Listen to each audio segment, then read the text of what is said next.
Saat ini saya akan mengangkat satu pujian berjudul Tangan Tuhan Sedang Merendah.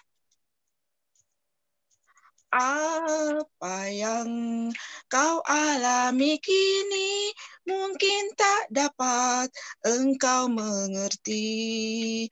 Satu hal tanamkan di hati, indah semua yang Tuhan beri.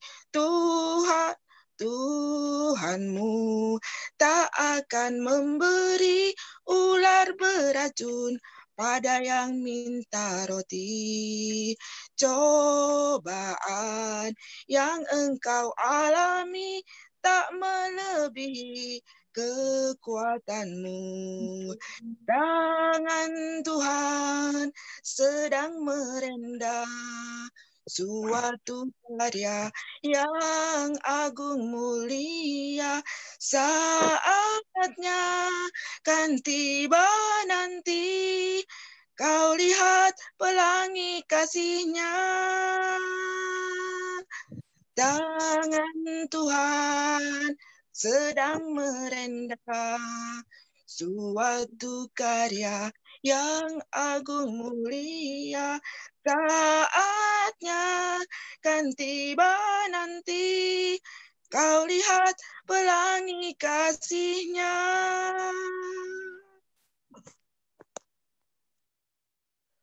Ya, Kak Lucy. Ya, sebentar. Formulnya, aduh. Dah. Mari kita berdoa. Tuhan, terima kasih Tuhan untuk pagi yang indah ini Tuhan, di mana Engkau telah menjaga kami Tuhan senantiasa pada sepanjang malam hari yang indah ini, malam hari yang sudah lewat ini Tuhan. Terima kasih Tuhan untuk pagi hari ini Tuhan. Saat ini Tuhan kami mau Tuhan bersaat teduh Tuhan, kami ingin lebih lekat Tuhan, melekat di hadapan-Mu Tuhan lebih lagi ya Bapa. Saat ini Tuhan, mari ajarkan kami Tuhan tentang apa yang Engkau sampaikan Tuhan, melalui firman Tuhan ini Tuhan, ayat Alkitab ini Tuhan, mari Tuhan menjadi rema bagi kami Tuhan, supaya kami boleh selalu bergantung kepada Engkau Tuhan lebih lagi ya Bapa. Terima kasih Bapa, kami serahkan untuk yang menyampaikan ayatnya Tuhan. Mari kita urapi Tuhan lebih lagi Tuhan, ke berkati Tuhan lebih lagi ya Bapa. Terima kasih Tuhan, kami serahkan ini hanya di nama Tuhan Yesus, kami mengucap syukur hari ya. Amin. Amin. Sekar? Halo? Ya, mungkin bawa iya. Mazmur 73.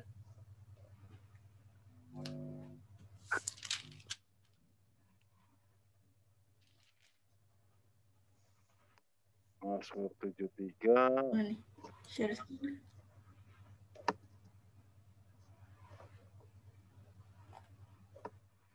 Nggak ada tuh. Nggak bisa share screen nih. Yang bisa siapa? Ayat 1 sampai 28. Kebanyakan ya? Nggak masalah. Nggak apa-apa sih. Iya, nggak apa-apa. Ya udah, oke.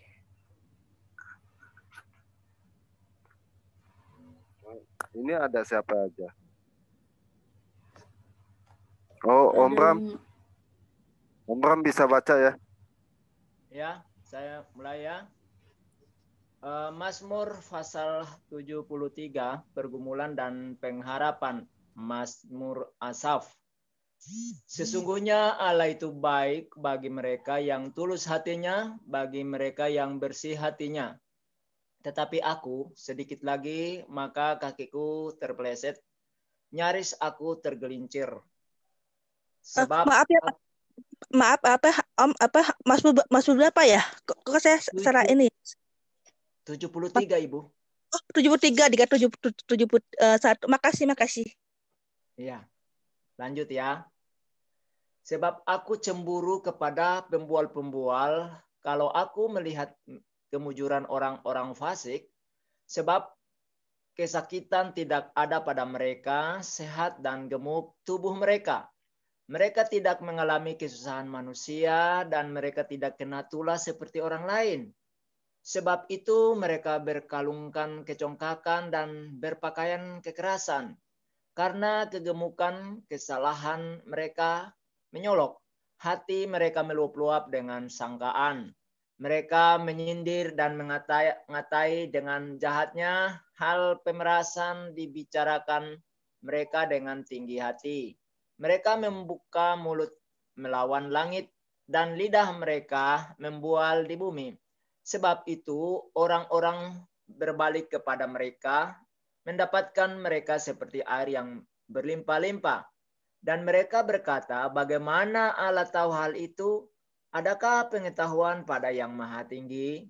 Sesungguhnya itu orang-orang fasik. Mereka menambah harta benda dan senang selamanya.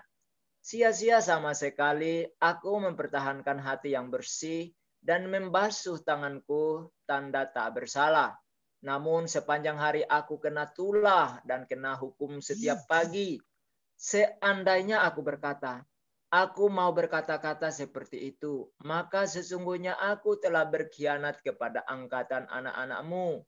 Tetapi ketika aku bermaksud untuk mengetahuinya, hal itu menjadi kesulitan di mataku. Sampai aku masuk ke dalam tempat kudus Allah dan memperhatikan kesudahan mereka. Sesungguhnya di tempat-tempat licin kau taruh mereka, kau jatuhkan mereka sehingga hancur. Betapa binasa mereka dalam sekejap mata, lenyap, habis oleh karena kedahsyatan. Seperti mimpi pada waktu terbangun, ya Tuhan, pada waktu terjaga. Rupa mereka kau pandang hina. Ketika hatiku merasa pahit dan buah pinggangku menusuk-nusuk rasanya, aku dungu dan tidak mengerti seperti hewan aku di dekatnya, di dekatmu. Tetapi aku tetap di dekatmu, engkau memegang tangan kananku. Dengan nasihatmu engkau menuntun aku, dan kemudian engkau mengangkat aku ke dalam kemuliaan. Siapa gerangan ada padaku di sorga selain engkau? Selain engkau tidak ada yang kuingini di bumi. Sekalipun dagingku dan hatiku habis lenyap, gunung batuku dan bagianku tetaplah Allah selama-lamanya. Sebab sesungguhnya siapa yang jauh daripadamu akan binasa. Kau binasakan semua orang yang berzina dengan meninggikan engkau. Tetapi aku suka dekat pada Allah. Aku menaruh tempat perlindunganku pada Tuhan Allah supaya dapat menceritakan segala pekerjaannya. Amin. Amin. Puji Tuhan.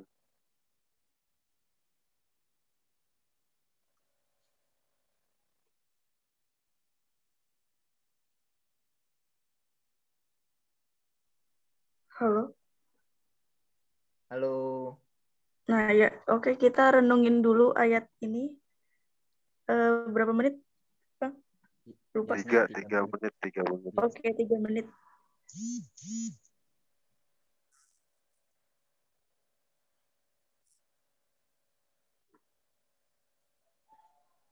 Setelah kita renungin 3 menit, nanti kita sharing firman Tuhan dari Mazmur 73 ini.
Ya, udah ada yang mau ya.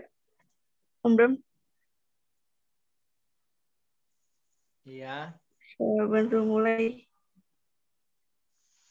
Oke, baik. Sebelum yang lain berbagi berkat, saya ingin menyampaikan ada beberapa hal. Kalau kita baca Mazmur pasal 73 ini ya, ini merupakan Mazmur dari Asaf. Asaf ini adalah seorang pemimpin kelompok pujian yang ada di Bait Allah. Jadi pemimpin kor gitu ya. Setiap ada ibadah, dia inilah dan keturunannya ditunjuk oleh Tuhan untuk menjadi pemuji. Salah satu kelompok yang menjadi pemuji di Bait Allah. Kalau sekarang ini seperti mereka para song leader ya, dengan para singer dan choirnya. Jadi sejak zaman dulu memang sudah ada ya Orang-orang seperti ini Tuhan pilih. Nah, kalau kita baca Mazmur 73 ini ada karena kecemburuan Asaf secara pribadi, karena melihat kenyataan yang terjadi adalah dia yang selalu memimpin pujian, menjaga kekudusan hidup dan seterusnya. Namun sering malah dia mengalami kesulitan hidup. Masalah datang silih berganti seolah tidak pernah berhenti gitu. Tapi ketika dia melihat orang yang hidupnya di luar Tuhan, jahat gitu ya, malah sepertinya jaya begitu.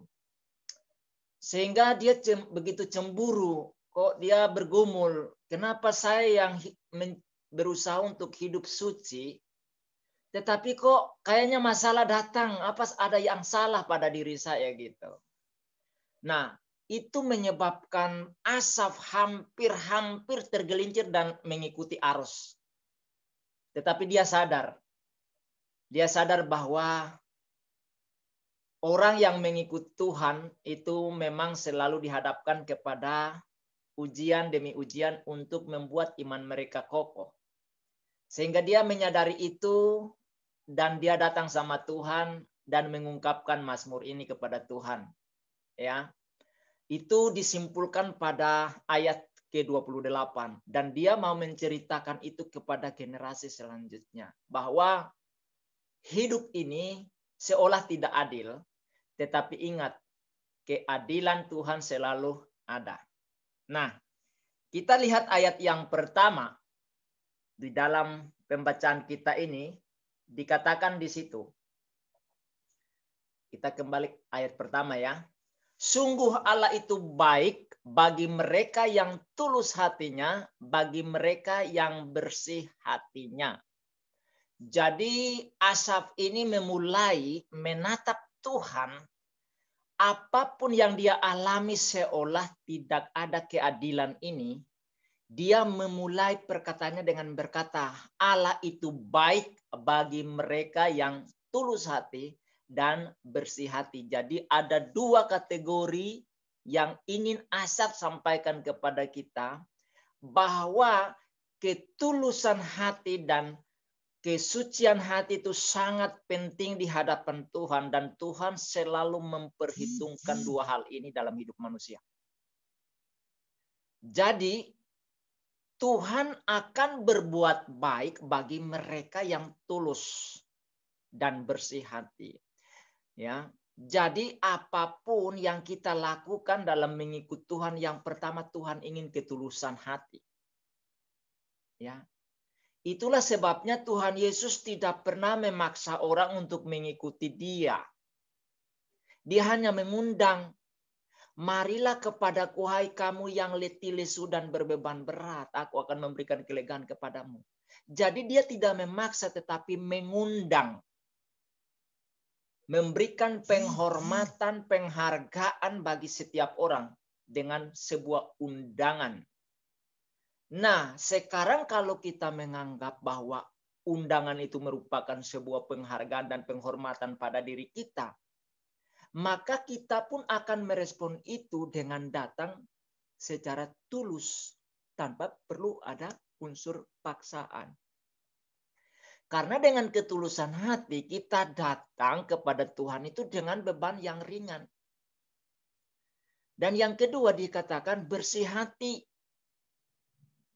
Jadi kalau kita datang sama Tuhan, semua hal yang tidak benar dalam hidup kita harus tanggalkan. Jangan kita bawa-bawa datang kepada Tuhan, karena itu akan menjadi beban. Ya. Nah, ini penting bagi kita. Maka Tuhan katakan apa? Kuduslah kamu sebab aku ini kudus. Standar yang Tuhan kasih adalah sangat tinggi. Memang dengan kekuatan kita tidak mampu. Enggak mampu, enggak. Tapi kalau dengan kekuatan Tuhan mampu, kita dimampukan untuk itu. Maka pentingnya kelahiran baru, sungguh-sungguh.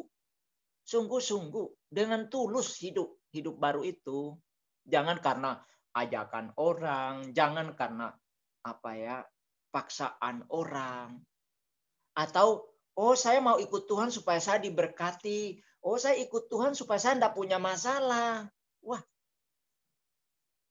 Abraham, tokoh-tokoh sebelumnya itu orang-orang hebat, apa nggak punya masalah? Banyak masalah yang mereka hadapi. Tapi persoalannya, masalah itu apakah membuat mereka bimbang, goyah? Enggak. Ya, kita sudah membahas tentang banyak hal tentang Daud ya. Nah, ini. Jadi ini yang Tuhan perhitungkan. Dua hal ini yang sangat Tuhan perhitungkan dalam hal ini. Dalam kehidupan kita. Ya. Kemudian kecemburuan itu terungkap di dalam ayat yang kedua dan sampai kelima. Coba kita baca ayat yang kedua.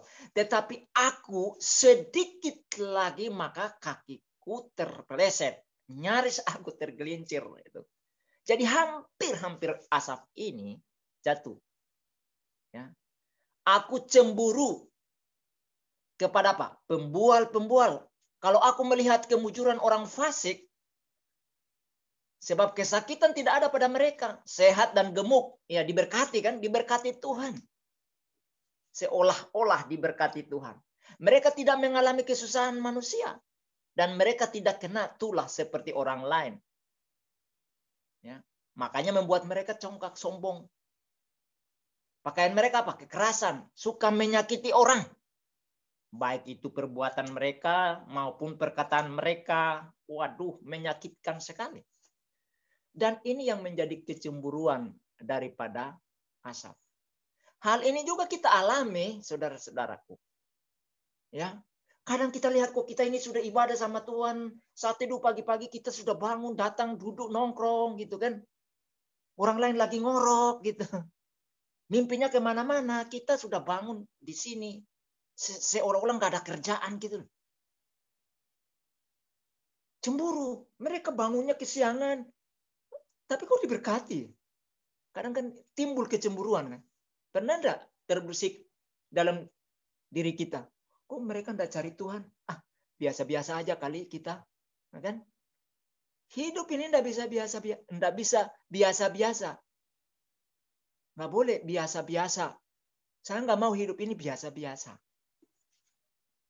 Saya mau di atas biasa-biasa. Gitu. Dalam mengikut Tuhan seperti itu. Itu yang dilihat oleh Asaf, dan kita pun melihat itu setiap hari. Coba lihat saat teduh ini. Anggota kita di WAFM itu berapa banyak? Tapi yang datang bersaat teduh berapa orang? Sudah sampai 10 kan? Itu. Jadi bisa kita cemburu. Mereka itu gimana ya? Nah, akhirnya apa? Kita pun nyaris gitu kan. Kalau kita sudah punya komitmen, ya nanti kita lihat di bagian bawah. Ya, itu yang jadi hati-hati ya dengan kecemburuan, melihat orang-orang fasik, orang-orang di luar Tuhan sana seolah diberkati, sedangkan kita tidak. Jadi kita timbul kecemburuan, hati-hati. Kita bisa tergelincir dan akhirnya kita akan menggenapi apa yang dikatakan oleh Tuhan Yesus di dalam Yohanes pasal 10.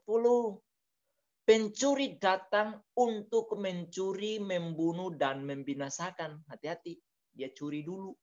Dia bunuh rohani kita, baru nggeret kita ke api neraka.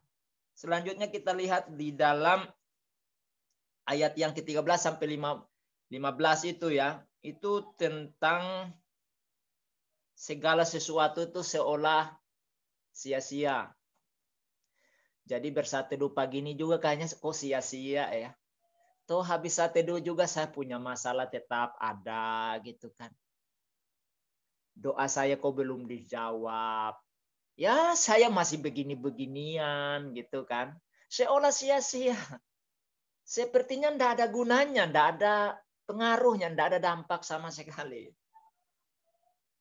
Saudara, hidup ini tidak semudah yang kita pikirkan. Selagi kita ada di dalam dunia di mana iblis dan roh-roh jahat masih bercokol dan masih kita hidup di dalam daging ini, persoalan hidup selalu datang. Ya, Nggak sia-sia.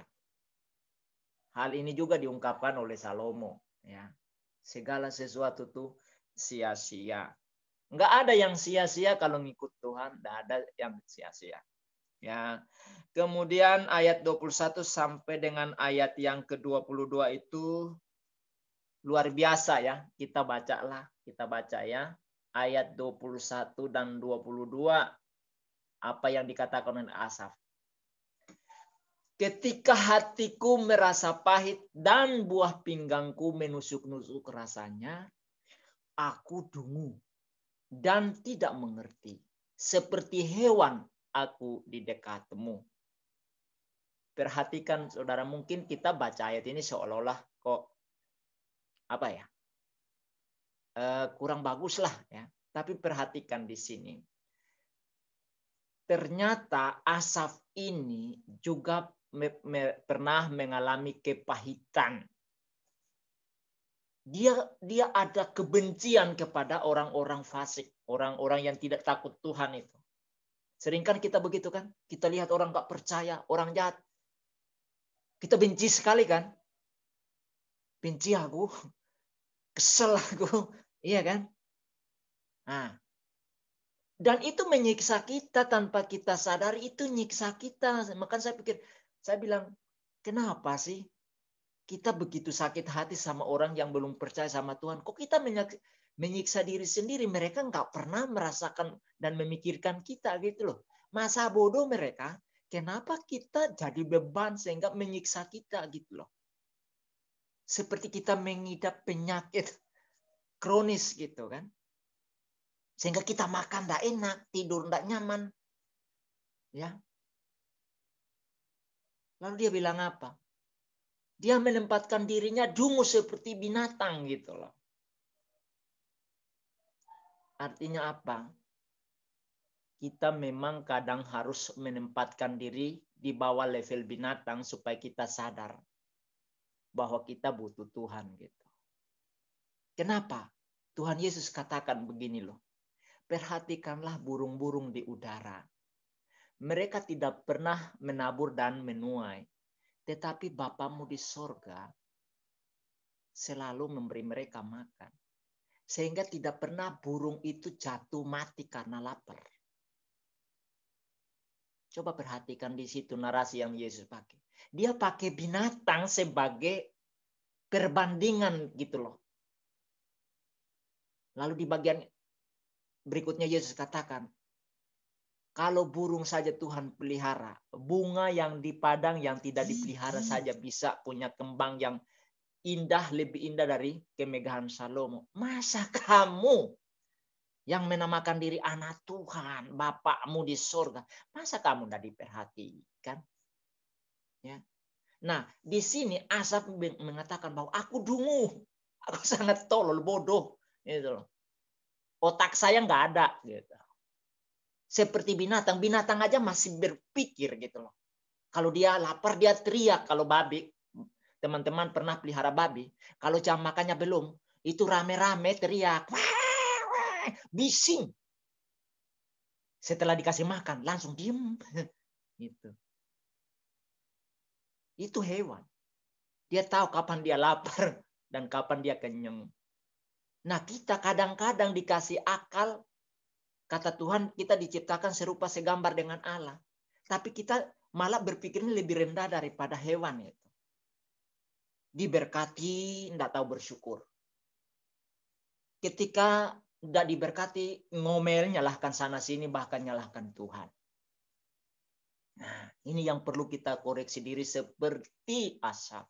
Aku dungu, aku tidak mengerti. Jangan kita sok tahu gitu loh. Nggak tahu tapi sok tahu. Iya kan? Seperti hewan. Merendahkan diri. Teman-teman pernah berpikir kenapa Yesus adalah Allah, tapi dia mau merendahkan diri serendah-rendahnya, lebih miskin daripada seluruh manusia, sampai lahir di kandang hewan. Saudara tahu kenapa dia lahir di kandang domba, di kandang hewan? Itu artinya dia walaupun Allah merendahkan diri selevel dengan hewan. dengan binatang supaya kita yang sebenarnya seperti binatang ini diangkat tinggi oleh Tuhan. Nah, ini kan Asaf ngomong itu, ya. Ayatnya yang ke-24. Dengan nasihatmu engkau menuntun aku dan kemudian engkau mengangkat aku ke dalam kemuliaan. Yesus merendahkan diri selevel dengan binatang, lahir di tempat binatang lahir. Maka tidur di tempat binatang tidur. Tujuannya untuk apa? Mengangkat kita yang sudah selevel bahkan di bawah binatang ini supaya setaraf dengan Tuhan dalam kemuliaannya. Coba, hebat enggak? Ini yang harus kita sadari, teman-teman. Ya. Ayat 23 sampai dengan ayat 28 itu. Ini butuh komitmen. Ya. Luar biasa. Kita baca sekali ya. Itu dari situ sampai 28 saya mau baca ayat 28 untuk kita. Tetapi aku suka dekat pada Allah. Aku menaruh tempat perlindunganku pada Tuhan Allah supaya dapat menceritakan segala pekerjaannya. Ini adalah komitmen. Kita mau tidak dekat pada Allah? Saya mau tanya teman-teman yang ada di room pagi ini, di saat teduh ini. Selain daripada kita ada bersama-sama di sini, ada enggak membangun persekutuan pribadi dengan Tuhan, selalu dekat dengan Tuhan? Mau enggak selain tiap hari kita baca Alkitab bersama pada jam 4 sampai jam 6, ada enggak kita punya inisiatif sendiri untuk baca sendiri Alkitab itu? Ada enggak kerinduan kita sendiri untuk mau baca, menyelidiki Alkitab supaya kita tahu kebenaran? Jadi kita ada waktunya makan bersama, tapi ada waktunya kita makan sendiri. Karena kita tahu kebutuhan kita. Kapan saya lapar? Oke, kita makan pagi, makan siang, makan malam sama-sama kan. Tapi di sela waktu itu, ada kan kita rasa lapar. Ada enggak kita datang sendiri sama Tuhan? Atau kita hanya rame-rame doang? Nah, ini penting bagi kita. Karena apa? Kita tahu kebutuhan kita dengan Tuhan. Rasa haus dan lapar kita sama Tuhan dan firman-Nya. Ini penting. Supaya apa? Supaya kita menjaga kestabilan rohani kita dengan Tuhan. Ya kalau saya jam 1 makan siang, nunggu sampai jam 6, padahal saya keroncongan. Apalagi kalau emak punya penyakit. Ya saya harus makan lagi. Nggak harus nunggu sampai jam 6. Atau jam 7 malam baru makan lagi. Gitu loh. Nah ini ya. Setelah itu, apa yang terjadi? Kalau kita sudah merasakan kasih Tuhan, pekerjaan Tuhan dalam hidup kita, apa yang kita kerjakan sebagai anak Tuhan? Menceritakan segala pekerjaan Tuhan kepada diri kita. Jadi setelah kita diberkati rohani, jangan kita mengkem. Kata orang Jawa, mengkem, tutup mulut, diem. Ya, yang penting saya sudah diberkati. Orang lain masa bodoh. Nggak bisa. Ceritakan sama orang. Paling tidak mulai dari rumah. Kalau punya istri, ceritakan sama istri. Ayo, sini yang, aku mau cerita. Hari ini aku diberkati sama Tuhan loh. Atau dengan suami. Atau dengan anak. Atau dengan orang tua. Mak, aku tadi baca Alkitab. Aku dapat ini. Atau tadi aku kok dalam perjalanan aku ke tempat pekerjaan atau ke sekolah. Aku mengalami ini. Tapi Tuhan tolong saya. Ceritakan itu. Biasakan diri untuk menceritakan. Jadi menceritakan bukan hanya sama orang yang nggak percaya, enggak. Sama siapa saja. Maka saya itu kalau ngobrol dengan siapa saja, ya kita ngomong Tuhan, firman Tuhan. Kalau ngomong yang lain mah cepat gue bosen. Tapi kalau ngomong firman Tuhan, coba tanya si Pian dong. Sampai pagi pun, kula Deni kita ngobrol tentang Tuhan. Tapi kalau ngomong yang lain, sebentar lagi, ya bro ya, ada urusan. Padahal bosen. Kalau ngomong hal-hal perkara dunia ini. Perkara dunia ini ngomongnya dikit-dikit aja. Nggak usah banyak-banyak. Gitu. Yang banyak kita omongkan adalah Tuhan dan pekerjaannya. Ya ini saja yang bisa saya bagikan kepada kita. Semoga menjadi berkat bagi teman-teman hari ini. Ya untuk mengembangkan kehidupan rohaninya, keeratannya dengan Tuhan. sehingga kita menikmati kasih Tuhan dalam hidup ini walaupun kita melihat orang-orang di sekitar kita seolah nyaman sehingga kita membuat kita cemburu.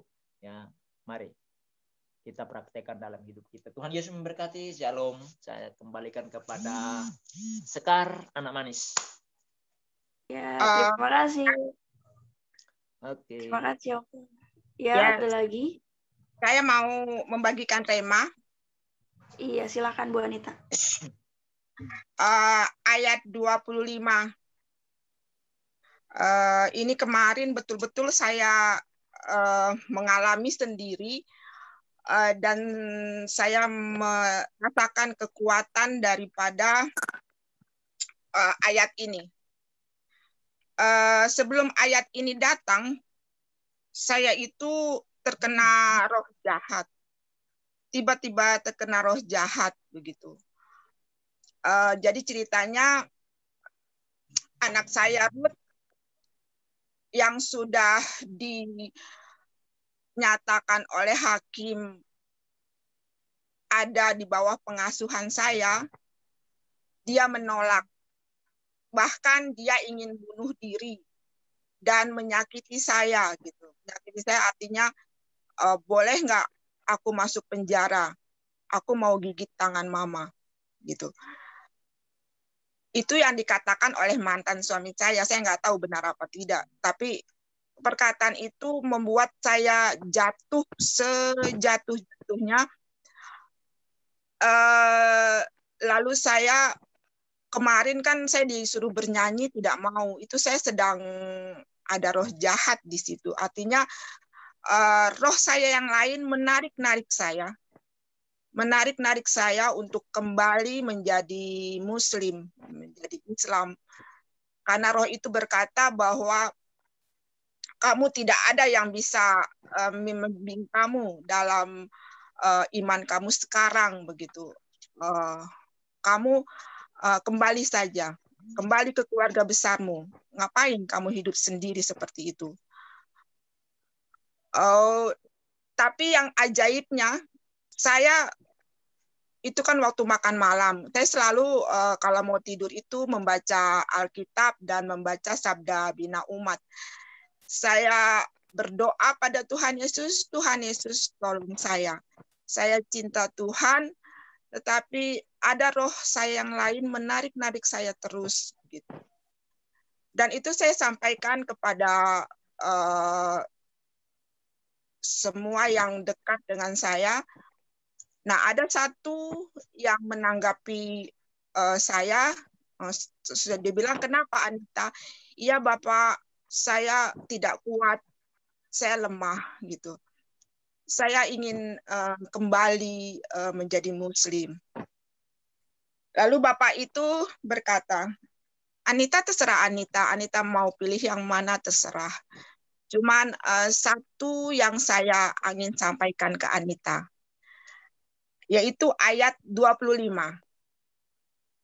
Dia bilang, coba Anita baca. Lalu saya baca, siapa gerangan ada padaku di sorga selain engkau?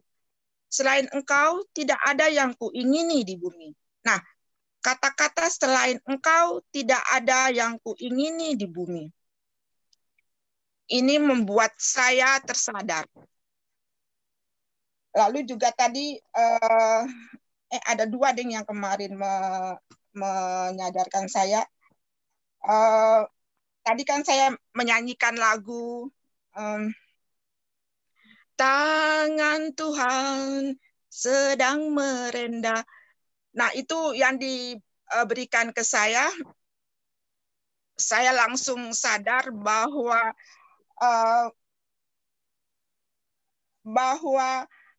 saat ini Tuhan sedang membentuk saya,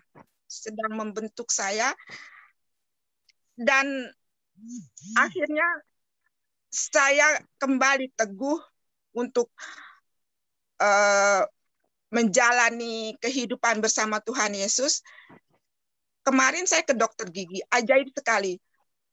Ada orang yang mengatakan kepada saya, Anita, kamu sekarang berbeda loh. Berbeda kenapa gitu?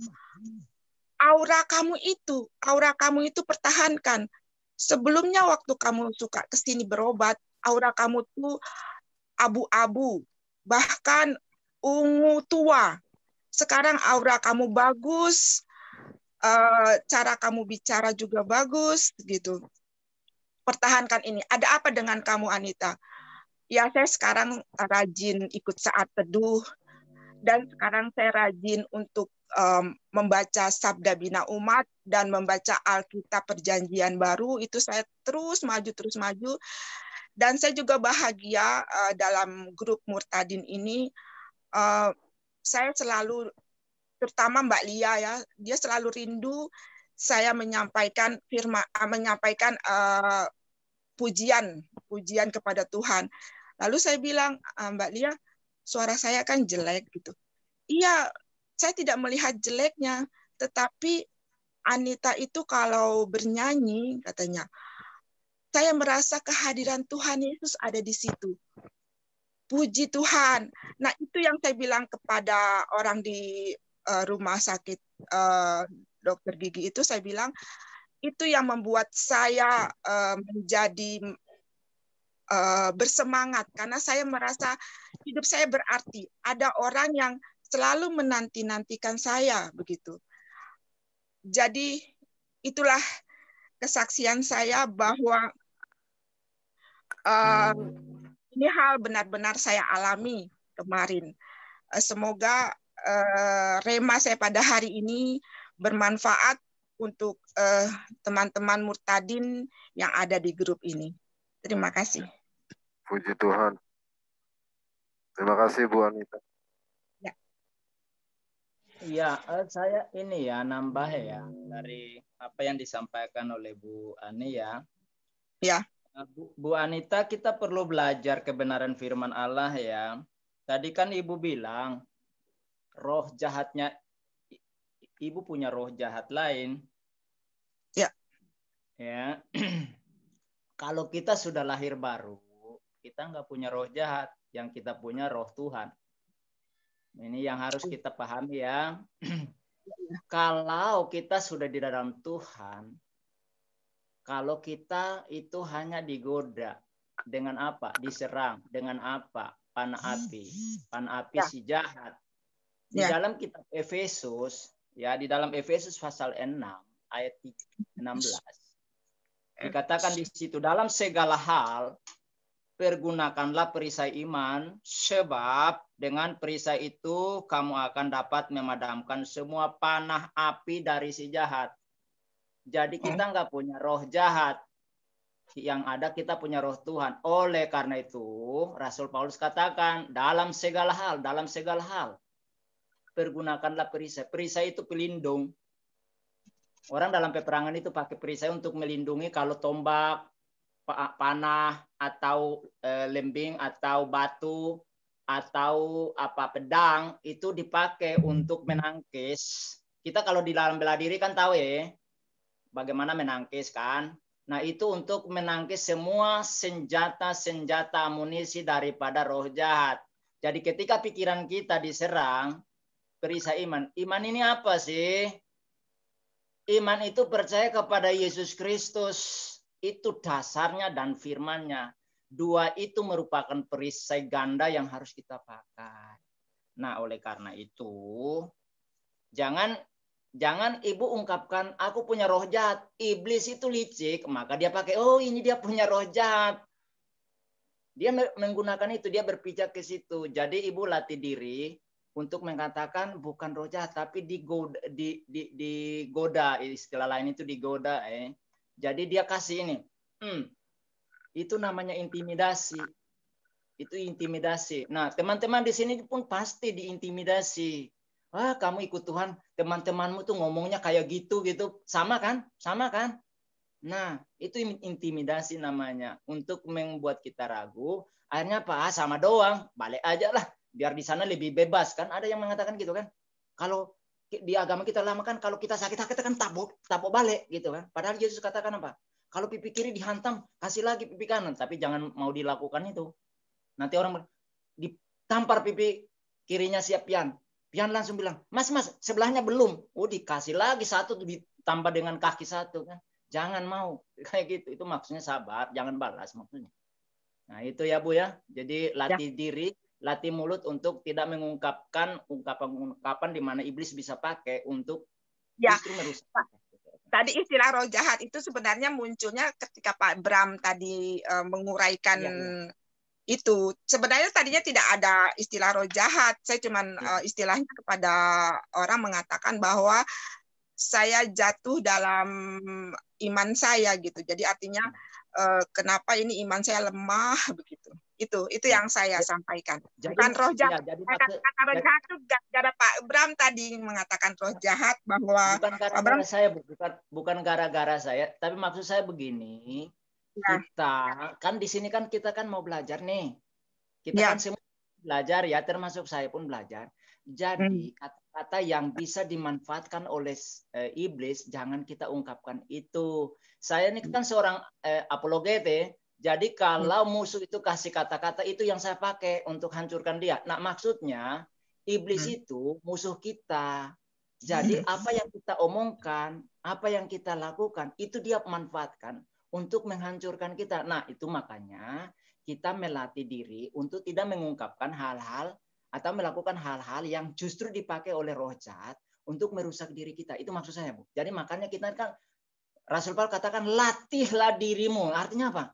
Dulu saya orang Ambon, kalau sedikit-dikit, ya Tuhan Allah, iya kan? Dikit-dikit gitu. Oh, Tuhan Allah kok murah sekali. Padahal Tuhan bilang, jangan menyebutkan nama Tuhan Allahmu dengan sembarangan. Karena Tuhan memandang orang yang bersalah yang menyebutkan namanya dengan sembarangan. Nah, orang Ambon enggak. Kakinya terantuk. Iya, Tuhan Allah. Iya kan? Batuk itu semuanya Tuhan Allah. Memangnya Tuhan Allah buat kamu gitu. Ah, gitu loh maksudnya. Sehingga apa? Saya melatih diri untuk saya ganti. Pertama dengan ya ampun. Tapi yang ampun itu kan saya enggak buat salah juga kok. Ampun melulu. Nggak ada gunanya. Maka saya latih diri. Puji Tuhan. Dan itu akhirnya jadi apa? Kebiasaan. Jadi biarpun terantuk sampai kuku lepas pun, puji Tuhan. Walaupun habis itu masih megang, aduh sakit kali gitu kan. Tapi sudah terbiasa. Nah, maksud saya gitu Bu ya. Gitu. Gitu. Oke, Tuhan berkati. Amin. Oke, silakan Bos. Sudah jam 6 ya? Halo Sekar. Sekar ya? Ya. Udah jam 6. Oke. Kita tutup pakai lagu pujian. Doa dulu apa lagu dulu ya? Lupa. Lagu dulu. Oke. Oke, ini aku mau bawain lagu apa sih? Yang Ku Mau Cinta Yesus Selamanya itu. Oke, kita bernyanyi memuji nama Tuhan bersama-sama. Ku mau cinta Yesus selamanya. Ku mau cinta Yesus selamanya. Meskipun badai silih berganti dalam hidupku, ku tetap cinta Yesus selamanya.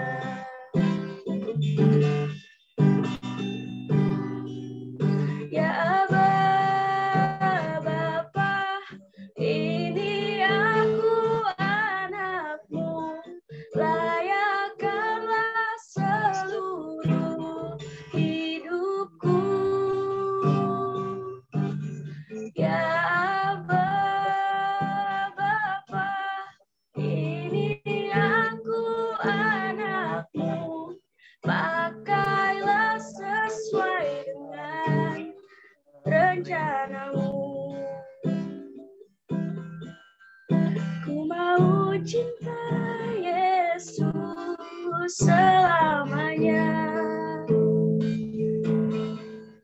Ku mau cinta Yesus selamanya.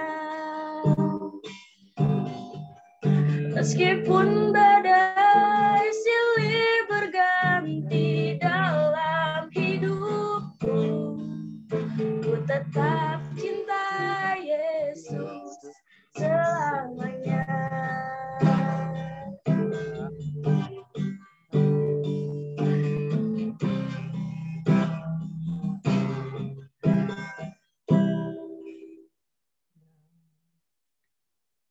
Haleluya. Bisa ditutup doa. Siapa yang doa, sayang?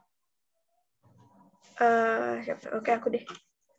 Ya, Tuhan Yesus, terima kasih Tuhan pada pagi hari ini kami diberi kesempatan untuk saling berkumpul Tuhan, untuk saling sharing dan sehingga bisa menguatkan iman kami Tuhan. Terima kasih Tuhan Kau telah hadir bersama-sama dengan kami. Berkatilah pagi hari ini kami Tuhan, berkati hari ini Tuhan yang dimulai dengan memuji dan memuliakan sehingga bisa update iman kami Tuhan dan sehingga kami bisa semangat di dalam Engkau ya Tuhan Yesus. Terima kasih Tuhan Yesus atas penyertaan-Mu pada pagi hari ini. Kami mengucap syukur dan selalu berdoa kepadamu Tuhan dalam nama Yesus. Amin. Amin. Amin. Amin. Amin. Terima kasih Tuhan Yesus berkati. Selamat pagi semuanya.